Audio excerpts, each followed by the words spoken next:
Alright, so little walk around of the S-14. It is a single place pusher configuration aircraft, experimental aircraft. It's got a folding wing design for storage.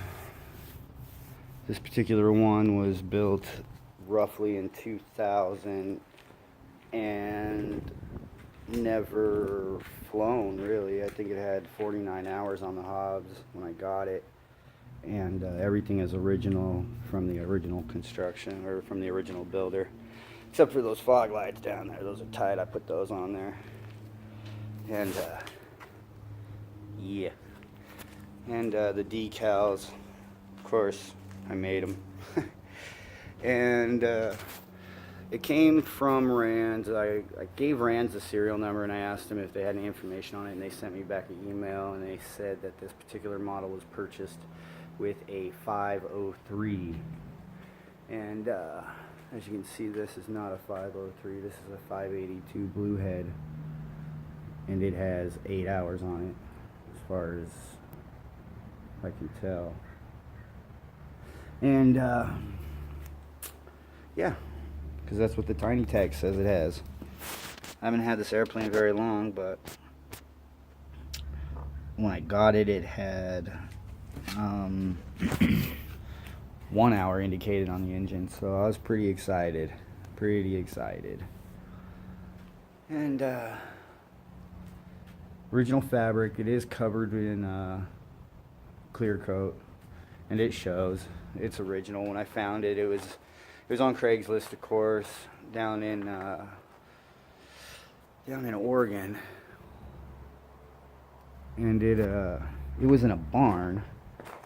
This guy with the literally pig farm and cows and all that, and the barn was open at both ends, and I saw it there, and it had the wings pulled off, and it looked sad.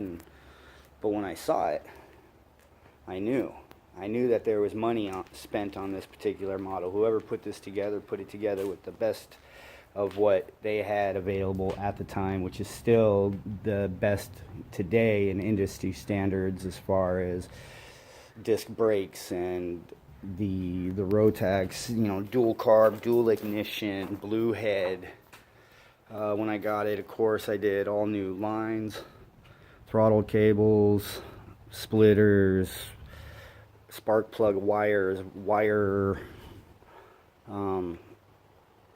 grommets here. So all new spark plug, 7mm wire, new rubbers, new socket caps, new rubber caps, all new fuel lines, all new pump.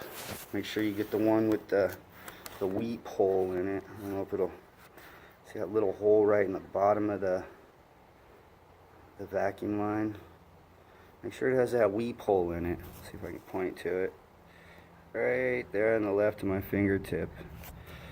Yeah, because gasoline builds up in the crankcase of this, because it is a two-stroke, and sometimes it will create moisture, or not moisture, but fuel will mist up in here, fog up in here, and it needs to have this weep hole so that it can drain. I know, believe me, it's weird, okay? So, but also when I saw it in the barn and he sent me pictures of it, I knew that this particular gearbox, being the C drive with the rubber dampener in there, was, the best that they still have to offer for the Rotax two-stroke series. I also knew when I saw the power fin prop that it's, the composite prop, it's right there with it as far as being popular and whatnot. Again, it's got, hydraulic dual toe brakes on it, on both wheels, obviously, and we'll get up in the cabin, I'll show you. So, also, dual 9-gallon fuel tank, so 18 gallons total, 3.5 gallons an hour consumption at cruise, and 300-mile range, because I can go 100 miles an hour. Quick little airplane, it gets you places.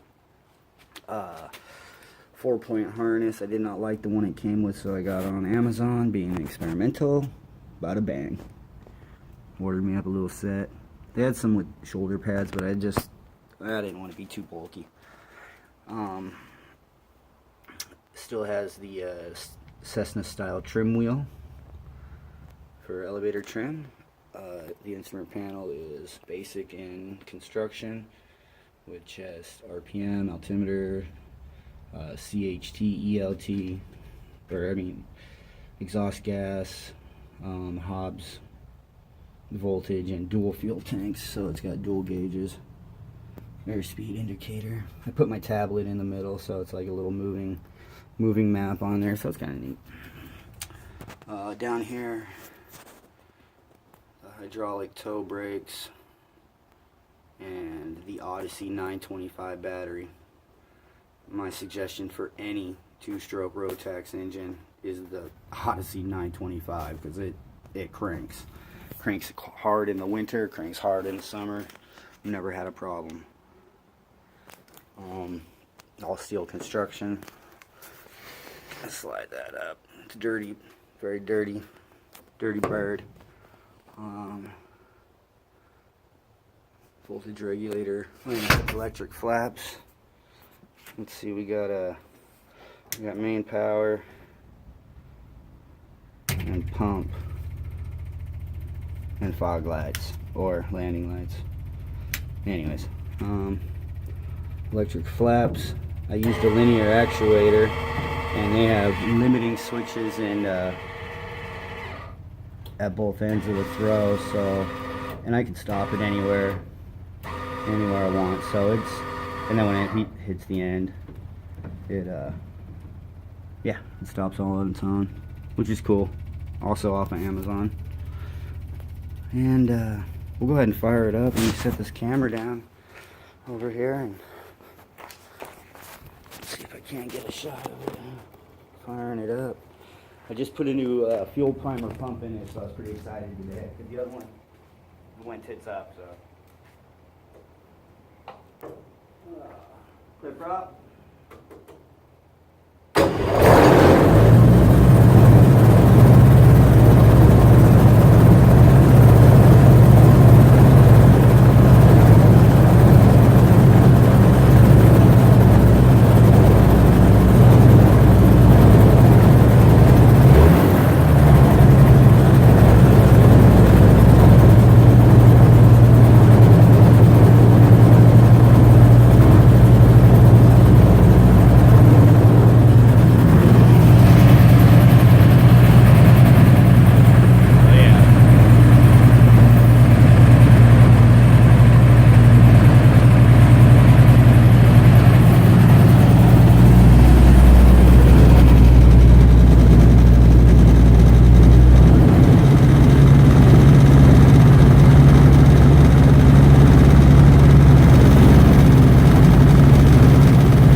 Forget to let the tail down easy. Boom. Alright, so the plane has all its current A&Ds, and I love it. It's fun to fly.